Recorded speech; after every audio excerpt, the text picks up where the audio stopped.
Hey everyone, this is Jill from New World Slackers, and today I'm going to be taking a break from DC Comics and Unmasked to talk about the other amazing comic books empire. More specifically, their newest cinematic venture. Obviously, I'm talking about Marvel's new film, Captain America: Civil War. Now, unfortunately, Kier won't be joining me for this new show. However, I have an awesome new co-host, Harvey. Say hi, Harvey.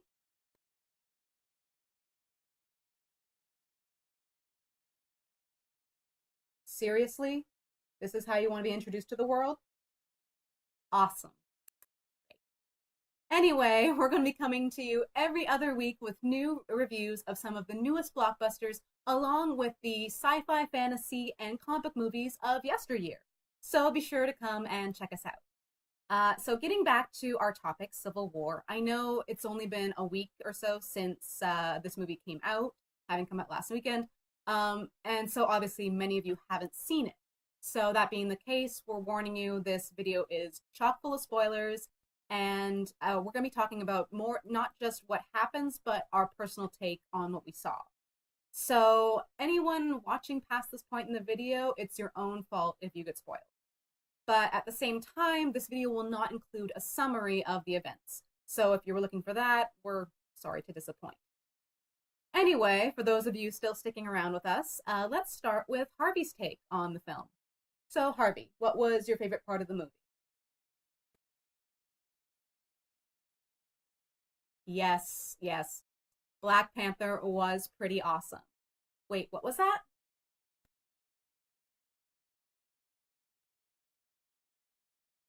Oh, well, I don't know if that's gonna work out. I don't think you're his type. I mean, he's not actually a cat. But I am not a dream killer. I'm just saying it's not very realistic. I told you that in confidence. Oh, you're just gonna walk away now? Fine, I'll finish this review on my own. So, let's start off with my take on the film, which, like most others, is pretty positive. Many were worried that, the serious nature of this storyline would, cut away from all the, the fun that Marvel has in their movies that make them so popular. But that wasn't the case. We'll get into that, though, in just a sec. One of the main things I wanted to cover in this video was just how well the Russo brothers have handled what could have been a very polarizing situation. I mean, yeah, everyone's saying either, Team Cap, Team Iron Man, or Team Keep Peter Parker out of this. He has homework to do. But actually, when I watched the films, I found myself very sympathetic to all parties. I guess at this time, I should also address that while having the name Civil War, this film differs significantly from the actual graphic novel. The Skarkovia Accord introduced in this film is much more lenient than the Superhuman Registration Act, which is present in the graphic novel, as at this point it only seems to affect the Avengers. And in all honesty, people who have the kind of power that the Avengers wield, they really need to be held accountable to somebody. Yet at the same time, Cap makes some pretty good arguments as well, as he worries that the agendas of this new council that they would have to answer to might hinder the Avengers in their ability to help others, or that they might be sent into a conflict that they really have no business being in. A real world example of this would be the difference between the situation in Rwanda, where people needed our help and we probably really should have gone to help them more than we did. And also then we have the Vietnam War, that while we had these awesome troops who were sent there and tried to conduct themselves with, all this valor and stuff and were great, the people in charge who sent them there in the first place, they might not have had the best of intentions. But I'm not going to get into that. Let's just get back to the movie. Now, if being put in this ethical quandary wasn't enough for Cap, we also get this added problem of Bucky being framed for a bombing in Vienna, which disrupted the Accord signing and as well led to the death of T'Challa, who is Black Panther, his father's death, that is. Now, this makes it all the more impossible for Steve to sign the Accord, as it would basically mean throwing his best friend under the bus. In the end, I have to say I'm still Team Cap, as I feel Bucky has gotten like the rawest deal in this entire thing. But I do honestly think that Tony is coming with good intentions, and I therefore can't really blame him for his actions. In the end, we have a group divided, with Iron Man, Black Widow, War Machine, Vision, Spider-Man, and Black Panther on one side, and while Cap has Falcon, Bucky, Scarlet Witch, Hawkeye, and Ant-Man to back him up. So, moving away from the main conflict of this movie, I want to take a moment to highlight the newcomers to the Marvel Cinematic Universe stage, namely Black Panther and Spider-Man. Now, granted, there have been 5 Spider-Man movies, but with those being the work of Sony Pictures, we're not counting them. So, first off, we meet T'Challa, who is Prince and then later King of Wakanda, and is also known as Black Panther. And I gotta say that Chadwick Boseman really lived up to this awesome character. He is regal as T'Challa and kick-ass as Black Panther, both in and out of costume, which is all the more awesome as we get to see his many fight scenes. He also gets to hit on one of the strongest notes that comes up throughout this film, which is the importance of admitting when you're wrong, which not enough people in the real world are willing to do. And I get it. Yes, I totally get it. Pride is a horrible thing to swallow. But if Black Panther, Iron Man, and Cap can do it, we should all be able to as well. Now, moving on to Spider-Man, I can just ascribe his portrayal in this film as one word, which is adorable. And I'd be right, but there's a lot more to unpack here. So first off, not only is he at the correct age, he actually seems it for once. And Peter's only in the movie for a good 20 to 30 minutes. But in all honesty, that's really all we needed. I'm so glad that they didn't touch Spidey's origin story, because no one needs that. Everyone and their grandmother knows Spidey's origins.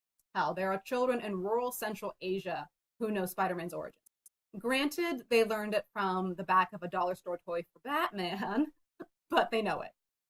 Anyway, while he has the physical competency to stand up to people such as Falcon and Bucky, we're still treated to the sassy one-liners that are so integral to his character.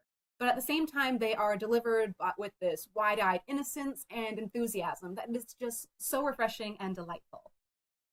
And this is where I'm going to get back to the whole Marvel being able to keep their notes of lightness throughout this movie. Well, at least within the large group fight at the airport, that is. So, I mean, I hate seeing these friends fighting one another, but there's really no real animosity between these people. Frustration, yes, but not anger. And, I mean, you get these awesome quips between, Hawkeye and Black Widow. We're still friends, right? It depends on how hard you hit me. Or Spider-Man marveling at Bucky's metal arm. Hawkeye trying to introduce himself to an indifferent Black Panther. Giant Scott Lang freaking out when Vision phases through him. And one of Falcon and Bucky's A-plus bitchy interactions. Side note, this duo deserves so much more screen time. Like, I would totally pay to watch a movie about 2 guys going to pick up laundry if those 2 guys were Bucky and Sam. Really funny. So good. Anyway, getting back to the airport battle, the whole thing is an amazing fight scene with not only cool maneuvers, but lots of fun. But that's not to say that there are no consequences for this brawl, as we see what happens to poor Rhodey, and also what happens to the remaining members of Team Cap. Which brings me to my next point, that being the Raft. So this is the prison that all the rest of Team Cap gets sent to in the wake of their defeat/surrender. I'm not 100% sure exactly how that goes down.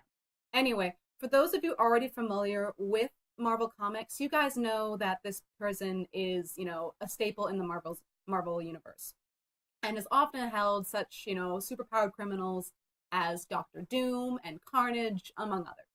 But within the Marvel Cinematic Universe, we don't get to see this side of it, as for the most part, most villains in Marvel films are usually killed off, with the exception of Loki, but he ends up in an Asgardian prison. So there's really been no need to lock these guys away, which makes it like having the Avengers seem to be the first people who are locked up there all the more insulting. That's not to say that there are no villains on the Raft yet. It's just that if they showed them, I obviously missed that, so that's on me, sorry. But it opens the world up a bit more as we just start to question, well, who is being kept there? Why did they build this in the first place? Now, I don't want this video to run too much longer, so I'm going to touch on 2 more points before wrapping up. The first being one of my few critiques of the movie, which would be the missed opportunity with Sharon Carter. Now, I know the relationship between Cap and Sharon is well documented in the comics, but I feel that the build-up to their kiss in this movie was a little lackluster. Putting aside any questions of sexuality, based on history, chemistry, and screen time together, at this point in the Marvel Cinematic Universe, a romantic relationship between Cap and Natasha or Cap and Bucky seems much more plausible. Personally, I feel that if they were going to dive into Sharon's relationship with Cap, she deserved a lot more screen time over the last two Captain America movies to better establish not only her relationship with Steve, but also her character as an individual. And so she's more than just, Cap's love interest, which is a horrible trap to fall into. But then again, the kiss in that movie, it could have just been the signaling of an upcoming romance. Plus, this relationship was not at the heart of this film. So overall, pretty minor criticism on this story. What relationships are key in this story are those being between Cap and Iron Man and Cap and Bucky, which obviously leads me to the climax of this movie, that being the fight between Iron Man, Cap, and Bucky. While on a choreography level, the fight's thrilling to watch, on an emotional level, it is devastating. Part of me is just waiting for Tony to snap out of it and to think about this logically. Like when Bucky killed Tony's parents, he wasn't in control of himself. And in this universe, I feel that Bucky is probably the longest suffering prisoner of war. And while we are all aware of this at this moment, for Tony, this just transcends logic. Everything in this moment is purely emotional. And for him to react in this way, we can't really blame him, especially when these feelings of loss and betrayal are further compounded by Cap's admission that he knew and never told Tony. The pain that is evident in each of these characters is really, the strength of this scene. Cap being torn between his two friends, not wanting to hurt Tony, but at the same time unwilling to let him to kill Bucky. And, you've got Tony's rage over the murder of his parents and Bucky's, gut-wrenching guilt in his voice as he admits that he knows and he remembers all the kills that he made as Winter Soldier. But we all know he had no control of himself, which makes it all the more terrible. In the end, no one dies, of which I'm very grateful. But things are still broken among the team with, Tony and Steve going their separate ways. But still there is this feeling of hope that there is a chance for reconciliation. Overall, I can easily say that this was an awesome movie, totally worth the time and money to go see. I know I didn't get into everything, including the so-called villain of this story, Zemo, but in all honesty, he was more of a tool that was used to get our heroes into the situation that we found them in. Also, he didn't die in this movie, so obviously we're going to see him down the road, probably as a more realized Baron Zemo. Anyway, we hope you enjoyed this, and as for Harvey, well, we'll try again later.